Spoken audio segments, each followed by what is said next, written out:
कल PCB chairman Mohsin Naqvi ने press conference की और अहम ऐलान किया है और उनके मुताबिक अब पाकिस्तान क्रिकेट बोर्ड ने अपने खिलाड़ियों के सेंट्रल कॉन्ट्रैक्ट्स का जो सिस्टम है उसमें अहम तब्दीलियां की हैं। एक नया अंदाज होगा, मुनफरिद स्ट्रक्चर होगा, वो मुतारिफ करवाया जाएगा, उसका ऐलान कर दिया गया है।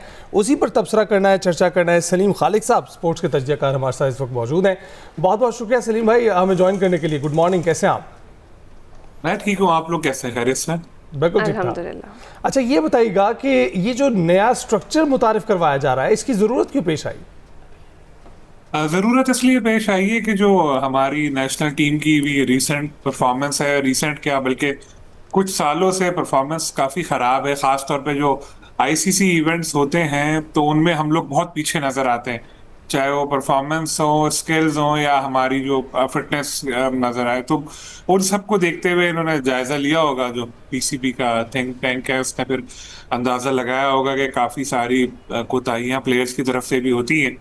तो प्लेयर्स को तो हमारे काबू किया जा सकता है एक ही चीज से, वो है पैसा। तो जब सेंट्रल कॉन्ट्रैक्ट ही आप इतना सख्त बना देंगे तो फिर वो बाकी चीजों पर ज्यादा तवज्जो देंगे। इसीलिए यहाँ पर अब इतने ज्यादा इन्होंने सख्तियां कर दी हैं या ऐसी चीजें हैं तो बेसिक्स ही, लेकिन अब उनका इम्प्लीमेंट जरा किया जाएगा जरा सख्ती से, तो होपफुली इससे बेहतरी है और प्लेयर्स भी ज्यादा चीजों का ख्याल रखें। और फिर जाके लॉन्ग अगर हम देखें तवील अरसे में हो सकता है इसका फर्क पड़े पाकिस्तान टीम परफॉर्मेंस में। तो सलीम खालिक साहब, इस जो तब्दीलियां हैं, इन तब्दीलियों से डेफिनेटली आप कह रहे हैं कि इन द लॉन्गर रन फ़र्क ज़रूर पड़ेगा। तो इस जो स्ट्रक्चर है इसके अंदर होगा क्या? हर फॉर्मेट की अलग पहचान, अलग शनाख्त और तरजीहात होंगी, उनको एक्सेप्ट किया जाएगा? और क्या क्या मेजर तब्दीलियां हैं जो की गई हैं?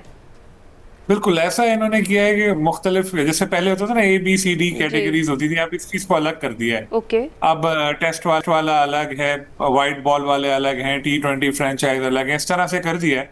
और जो टेस्ट और वनडे खेलते हैं वो अलग है। इससे ये होगा, पहले ये जैसे टेस्ट मैच हमारे बहुत कम होते हैं, इस साल तो फिर भी जरा कुछ ज्यादा है लेकिन यूजुअली कम होते हैं। तो जो टेस्ट प्लेयर है उसको भी कभी कभी फील होता था कि यार मैं तो क्योंकि सिर्फ टेस्ट खेलता हूँ तो मुझे देखो इतने कम पैसे मिलते हैं, T20 जो है वाले हैं वो इतने कमा लेते हैं। कभी कभी T20 वाले भी ये सोचते होंगे कि यार ये देखो ये टेस्ट वाला जो है इनके इतने मैच है और इसके पैसे मेरे बराबर है। तो ये सारी चीजें, कभी कोई लड़का ये कहता था कि देखो भाई मैं इतना बड़ा प्लेयर हूँ, मुझे इन्होंने C कैटेगरी में डाल दिया। कभी कोई कहता होगा कि मुझे B में रखा है, हालांकि A में रखना चाहिए। तो ये सब चीजें जो है अब खत्म हो जाना चाहिए। और जिस तरह पीसीबी ने बताया था कि 85% इसमें अब जो है वो डेटा बेस्ड काम होगा सारा, उसके थ्रू पता लगेगा।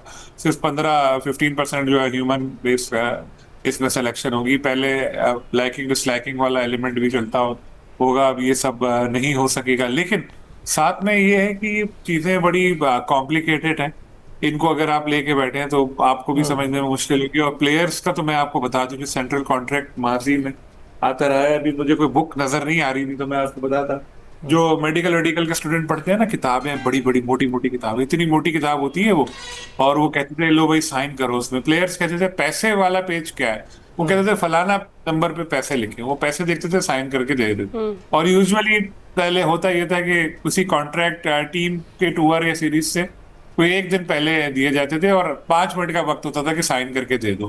तो सेंट्रल कॉन्ट्रैक्ट तो इस तरह का होता था। सलीम भाई, ये जो पहले जिस तरह से होता था आप बता रहे हैं, अब जो तब्दीली आई है उसमें किस तरह से डिफाइन किया जाएगा? कौन सा क्रिकेटर टेस्ट भी खेल सकता है और फिर T20 के मैचेस भी खेल सकता है? इसके लिए क्या वो AB कैटेगरी और CD कैटेगरी को साथ शामिल करेंगे? किस तरह से ये तय किया जाएगा कि कौन सा क्रिकेटर कौन सी जो है जहत खेल सकता है? ये तय ये नहीं करेंगे, ये तो चल रहा है ना कि कौन सी टीम में हमारे कौन सा प्लेयर ऐसा है जो कहाँ पे खेलता है। जैसे सिर्फ टेस्ट की कैटेगरी अलग की है, लेकिन टेस्ट में कौन से ऐसे प्लेयर हैं हमारे जो सिर्फ टेस्ट खेलते हैं, इनको अलग करना इतना इजी है नहीं। मुझे तो शान मसूद का नाम समझ आ रहा है, सऊद शकील का नाम समझ आ रहा है, मोहम्मद अब्बास का नाम समझ आ रहा है जो सिर्फ टेस्ट खेलते हैं। नहीं तो ये जो बाकी प्लेयर्स हैं ज्यादातर वो खेल ही रहे होते हैं दूसरी तर्ज की क्रिकेट भी, चाहे वो बाबर हो, शाहीन भी हो।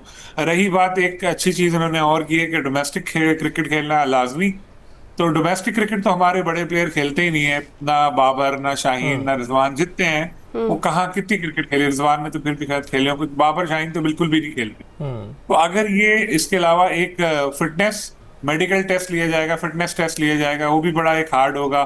और उसके बाद एक परफॉर्मेंस भी आखिर में देखी जाएगी। तो ये सारी चीजें मिलाकर फिर इनको तय करेंगी। लेकिन जाहिर है ये पीसीबी का डिसीजन होगा पास्ट की क्रिकेट में देख के कि कौन सा प्लेयर किस तर्ज की क्रिकेट के लिए बेहतर है। जो वाइट बॉल के लिए है उसको सिर्फ वाइट बॉल में रखेंगे और जो टेस्ट का है उसको सिर्फ टेस्ट में रखेंगे। ये पीसीबी क्राइटेरिया सेट करेगा। लेकिन मेरा नहीं ख्याल कि इसमें ऐसा होगा कि किसी को खाली टेस्ट कॉन्ट्रैक्ट मिला है तो उसको व्हाइट बॉल में नहीं लेते। जहां जिसकी जरूरत होगी वो वहां पर उसको लेते रहेंगे। लेकिन उसको वहां यूटिलाइज भी किया जाएगा। ठीक है, बहुत शुक्रिया सलीम खालिद साहब हमारे साथ मौजूद थे और देखते हैं कि इन तब्दीलियों का असर कौमी टीम की परफॉर्मेंस पर भी होता है या नहीं होता। अभी ब्रेक पर जाएंगे।